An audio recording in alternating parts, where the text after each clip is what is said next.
country. Well, I've seen Ukraine's NATO facility.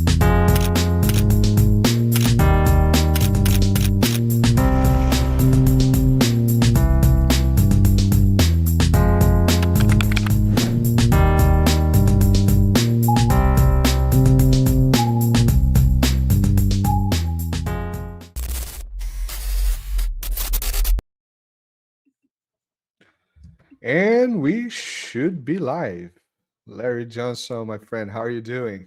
I think I'm alive. I'm talking, I'm breathing. That's good. Good signs. Good signs. Good signs. Probably better signs than Ben Gurion Airport. What do you think? Well, it disrupted traffic. It didn't do any significant damage. Unlike, Israel turned around and just apparently were claiming that they destroyed Yemen's airport. But, I think the Houthis will continue to fire back. And, Israel thinks it can kill its way out of this. We've said this repeatedly, and they can't. Yeah, exactly. The one thing that I found very interesting was the comment from, who was it? The Minister of Foreign Affairs of the United States that said that You mean Iran, as usual, Marco Rubio? Yeah, yes, I think it was him on Twitter. Well, you said, so he's the Secretary of State. He's the equivalent of the Foreign Minister. Yeah, blaming Iran for like, we're seeing what you're doing there. No, that was Pete Hegseth, Secretary of Defense. Too many names. You have too many people working. That's why you have me. That's why you invite me on to talk. Exactly. I can sort out who's who. If I was able to do that, I could just do the program by myself. Yeah, you wouldn't need me. I need good people. But yeah, I mean, what I see today during this week, the last week I was kind of away. I've been to San Marino to visit another country, which is a hill. But I've been slightly away from everything. But I saw this, and all I've been seeing is a roller coaster, of escalation, de-escalation, and now it looks again that they are blaming Iran. At the same time that they are having talks. Again, Saturday there was some fire on a power plant. I didn't see the details on that.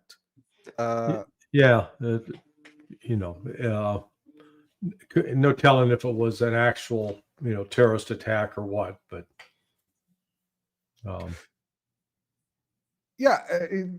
it didn't mean anything. But what's going on with Iran and the United States and Israel? This, just Israel today was talking about taking Gaza completely. Doesn't matter. Let's just take Gaza. Again, the peace talks, the negotiations between the United States and Iran going forward, slightly, slowly, but looks like going forward. How do you see these movements, Larry? Well, Israel's its actions are dictated by Bibi Netanyahu's political situation, and he is in trouble at home. And so one way to distract from that is to carry out offensive military operations overseas or in outside or in adjacent territory. So, the Israeli claim now they're going to really, hurt Hamas. They've had 19 going on 20 months to do so. They failed. They failed to defeat a guerrilla force. It is not, Hamas is not a modern army. Doesn't have artillery. Doesn't have tanks. Doesn't have armored personnel carriers. Doesn't have helicopters, an air force. Intelligence, surveillance, reconnaissance capability. It's very limited. Sidearms, rifles, maybe some heavy machine guns. And some mortars. Other than that, Israel's got every single military advantage a country could have, except they haven't been able to defeat Hamas. And so now they're going to go in and try to totally occupy it. Great. More of these Zionist thugs will die. And as the body starts stacking up, then the political heat is going to grow and grow and grow on Netanyahu. And then at the same time they're doing that, they're trying to boost their military presence in Syria. And the tensions are escalating with Turkey. So, all of a sudden now they've got to figure out how to staff really 4 different war efforts directly on the ground: Lebanon, Syria, West Bank, and Gaza. And they don't have an unlimited pool of reservists. They've got a limited pool. And those reservists, many of them are refusing to respond when called to duty. They said, no, we're done. We're burnt out. We've got jobs, families to take care of. We're not going to do it. Another passport. Yeah. So, I don't see this as in a good situation for Israel militarily. It's going to weaken them, not strengthen them. And then, Netanyahu keeps talking about wanting to attack Iran. If he does that, it will end up threatening the very existence of Israel, because Iran. I just watched a video with Dimitri, Escaladas. He broadcast, I think, out of the UK. But he is in Iran. I was invited to be on this trip. Pepe Escobar's there, Alistair Crook and his wife Asleen are there. And I wanted to go, but I had another commitment that I had made previously that I couldn't get out of. But Dimitri was at their aerospace museum yesterday, showing off the different ballistic missiles and the drones, the different kinds of drones they've had. And this wasn't the full revelation of all of their equipment. This was just showing you a sample, and it's significant. And with mobile launchers, and then also the display their own air defense system. They've got Russian S-400s, I believe, but they've also got their own robust system. So if Israel is dumb enough to choose to attack Iran will fend off that attack, and then they will retaliate against Israel in a way that Israel has never been hit. Never. And as we saw, the lesson of Ben Gurion from the Houthis is their ballistic missile got through. So even though they got the super THAAD system from the United States, and there's a theater high altitude anti-missile defense system, is I think what that THAAD stands for, and their Iron Dome failed. Both of them failed. And that was just against some Houthi missiles. They're described as hypersonic. They just travel very fast, but they're not maneuverable. And they're not terribly accurate either. We haven't seen any display of accuracy on the Houthi side. But it's still underscored that Israel has no defense against that. So we'll see what happens with Iran. Yeah, I remember all my years reading about, the Iron Dome is the fantastic system. And suddenly I started to say, no.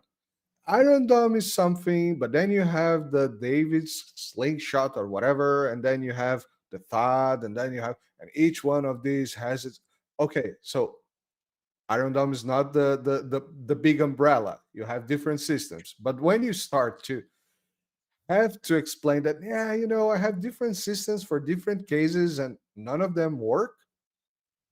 Yeah, looks like you're in trouble. Well, I mean, most air defense systems are based. It's just like personal security. You build rings of security out. They're integrated. It's not one standalone that does everything. But clearly, the THAAD system is the one that's supposed to deal with the ballistic missiles, and it failed. Pure and simple. Yeah. Even Jack Keane, that incorrigible neoconservative maniac, he conceded that it failed. Yeah, so things are, every now and then I have Lucas Leroy here, who is a Brazilian journalist. And one thing that he always points out is that, even though Iran has or doesn't have nuclear capabilities, Iran can destroy Israel without nuclear capabilities. Yeah, So, they've got they can at least do significant damage. They can severely harm their military resources, knock out power plants, attack communication centers. So yeah, there's a lot of targets they could hit. yeah. So moving a little bit away, I want to know about this gossip of Michael Waltz. He was promoted to the UN ambassador or something like that, right? What happened to Promoted, not quite. I was being jocose. I know you've been facetious. Facetious. Yeah, why he got dumped. I can step back and say I don't know the true reason. All I can know is what we're told now in the press, and it's not so much what we were told in the press; it's that the press was used to tell the story that I think is significant, because it was sourced to senior White House aides. It looks like Susie Wiles, the chief of staff, even commented or gave an interview, or however you want to describe it. And it basically was this trashing Mike Waltz, with the main allegation being that he tried to sabotage or circumvent Trump and conspire with Bibi Netanyahu. So you can look at that as saying, oh, okay, so Trump is not necessarily in Netanyahu's pocket, because if he was in Netanyahu's pocket, then what's the big deal about Waltz talking to Netanyahu about attacking Iran? So that's sort of a positive sign. I'm sure there's some other dimensions to this, but Waltz went from being the guy who coordinated, who brought, he'd have to call Marco Rubio up and say, hey, Marco, you need to get this information to me. And he could call up Pete Hegseth at the Department of Defense and be, hey, get this information to me. John Ratcliffe at CIA, Tulsi Gabbard at DNI. He was the key player, at least in the bureaucracy, for coordinating all national security issues. But now he's going to be the UN ambassador. He answers to Marco Rubio. He's Marco Rubio's bitch. Marco Rubio tells him what to do. And then on top of it, to get that job, he's got to go through a confirmation process. Well, just the information that was out in this article alone is going to provide ammunition for people to attack him. I actually, I think they're looking for a way to get rid of him permanently, but make him be the one that pulls the plug, because he's going to come under such intense pressure. I think he'll have a lot of difficulty getting confirmed. I don't see the Senate as necessarily being a slam dunk at all. And if he gets another job offer where he can go make some money for some, wealthy neoconservative Zionist tycoon, then he'll do that. We'll see. Yeah, things not looking very good for him. He should take the offer, whatever it is. I mean, he's gonna, he's gonna get questioned by the Republicans about, was it true that he, conspired with Bibi Netanyahu, Signalgate? Why did he lie about Jeffrey Goldberg? Whole host of questions. Yeah, they probably they are going to put both signal gates on his account and remove Pete Hegseth from the equation. Just burn one and leave the rest alone. That's what sounds. Again, this is it. I'll call it. It's a manufactured crisis. The fact, if they're using Signalgate every day, without telling the press about it. Nobody would know about it, except the foreigners. It's not secure, but if, you know, these are supposedly smart people. They should know what should and shouldn't be talked about on an open line, essentially, even if it's end-to-end encrypted as a WhatsApp claims to be. Yeah, supposed smart people. Yeah, We you know, we shouldn't count on that. they got degrees. You know, they attended a college, university. They got degrees. You know, in theory, you'd say, look, those are they got the credentials to indicate that they're smart, but the kind of intelligence we're talking about is like should have an enormous amount of common sense, which seems to be lacking. Exactly. Larry, let's talk about some de-escalation now. China. How do you see the situation on the current tariff wars, Trump tariff wars with China? I mean, Trump started to play his poker game, calling the bluff. China called his bluff. Yeah. And then Trump at some point said, hey, okay, let's remove tariffs from these articles, electronics, all that. And now China looks like China has removed tariffs from some articles that she also needs. How do you see the development of the situation on that line, on that direction? Well, it's not Trump's goal is to break China and force China to come begging for relief, and China's not going to do that. Real simple. You know, the China would rather take the economic hit and have millions of people out of work, but they'll blame it on the United States. Hey, we didn't do this to you. This was a economic Pearl Harbor against us. We were attacked. So now that we know the nature of the enemy, we're going to have to build up our forces to protect ourselves. This is, I think it's an incredibly stupid policy by Trump. Very counterproductive. There are more diplomatic ways to approach the Chinese and to obtain, what's our objective? Is our objective to return manufacturing jobs to the United States? Okay, well, one of the main reasons that doesn't happen is because the US dollar is the reserve currency. And by virtue of being the reserve currency, it's going to make any kind of at least low-level manufacturing almost impossibly expensive. So the United States has got to make a choice. Are we going to continue to be the reserve currency and try to control the world financially? But that means we're going to continue to hollow out, destroy our own industrial base. Or are we going to, change? And recognize some of these changes may take years. Yeah, they can't be accomplished overnight or in a month or two or in a year or two.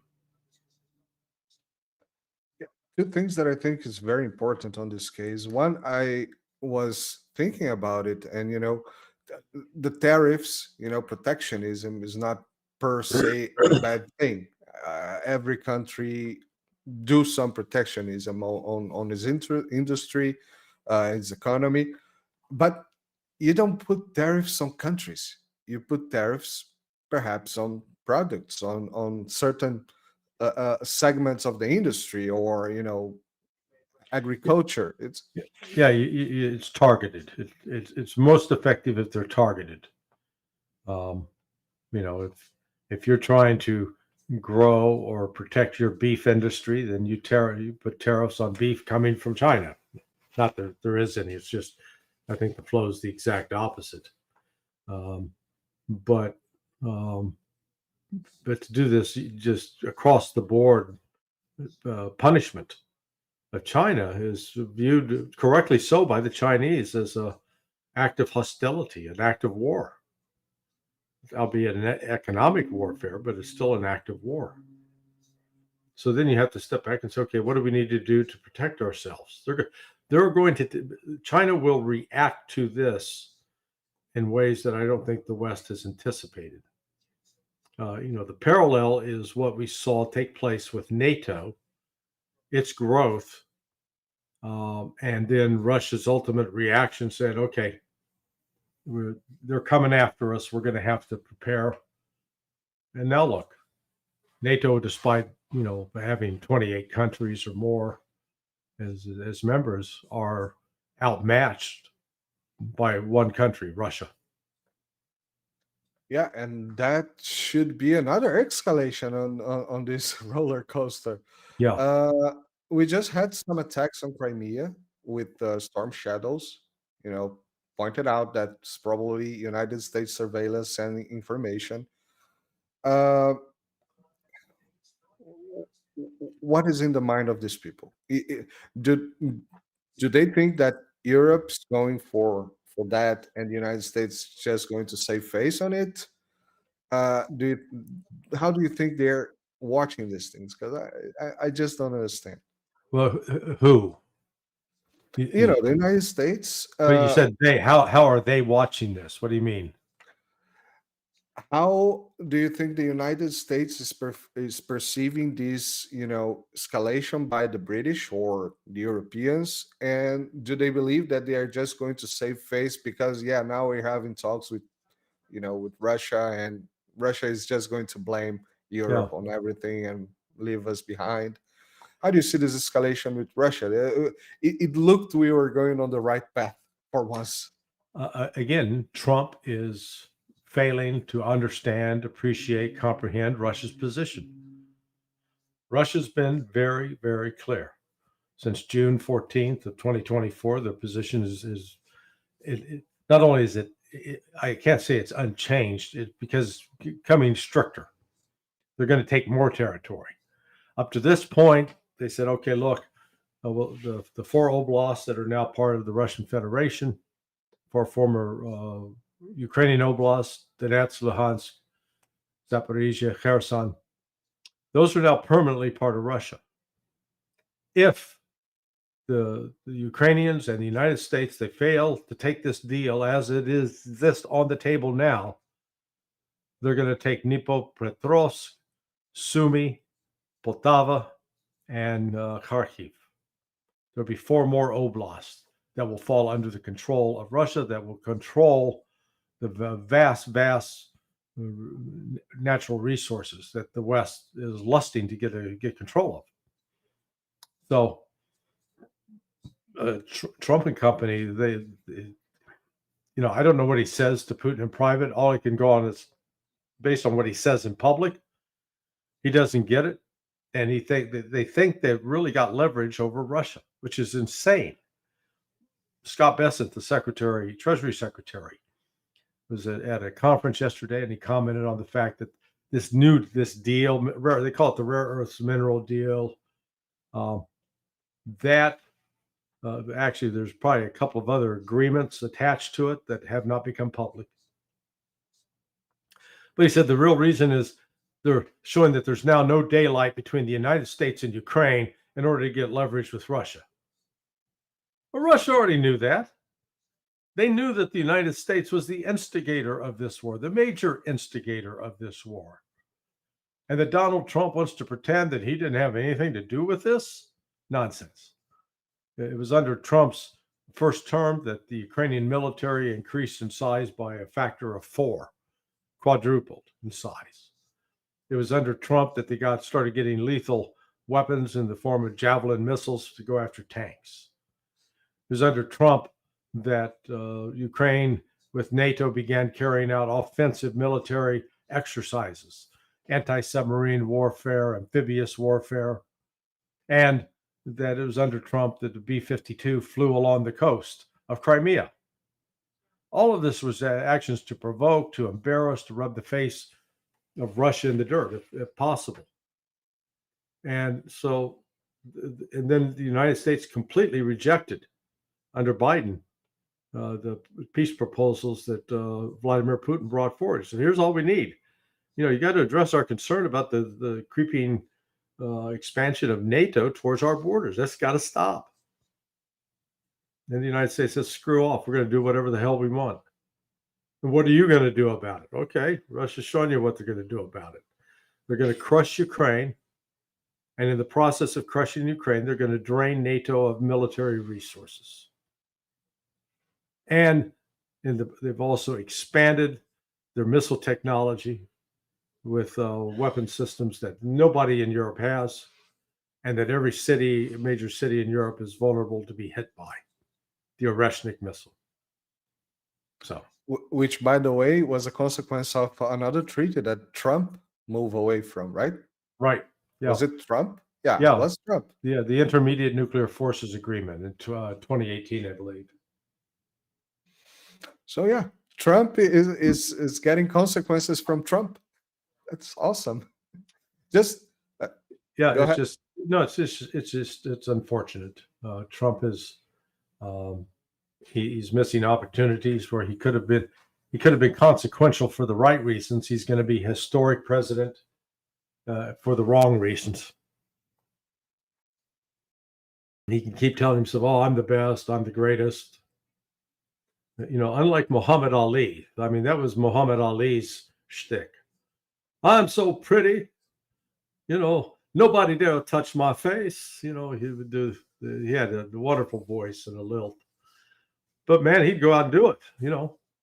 He could perform. Trump, big talk, big mouth, but not a lot of action. Or we've seen it over and over. Oh, I'm going to release all the files. Where are they? Well, they're hung up. Yeah. Where's the Epstein files, by the way? Do we have something? Yeah, no, they're sitting on them. There are too many prominent Republicans that are going to be embarrassed. Enough Democrats that they can blackmail into supporting Trump. They're going to use it. Exactly. Larry, I have one last question to get you out of here. It's about your perception inside the United States. How do you see the situation inside the United States economy? Grocery going to places. But so far, overall? There's no visible sign yet of a recession. That things have run into trouble. The opposition to Trump, I think Trump has lost some support, but it's not irretrievable. But if he goes down the road of conflict with Russia and with Iran and with China, then he'll lose. He can't win that fight. Yeah. All right. Larry, remember everybody to follow Larry on sonar21.com. It's not here, but the link's on the description. You all know the drill. Like, share, subscribe to the channels, all channels. Get Larry on Countercurrents, on NEMA, Dialogue Works, Through the Eyes of Anya Kay, Judge Napolitano, of course, every Friday and Monday, and Danny Davis every now and then as well. Plus everything that he posts on sonar21.com. Don't forget to. And tomorrow I'm going to have a very special guest, Larry. Who is it? Out you can. I'm gonna keep you curious until tomorrow. Don't miss, everybody.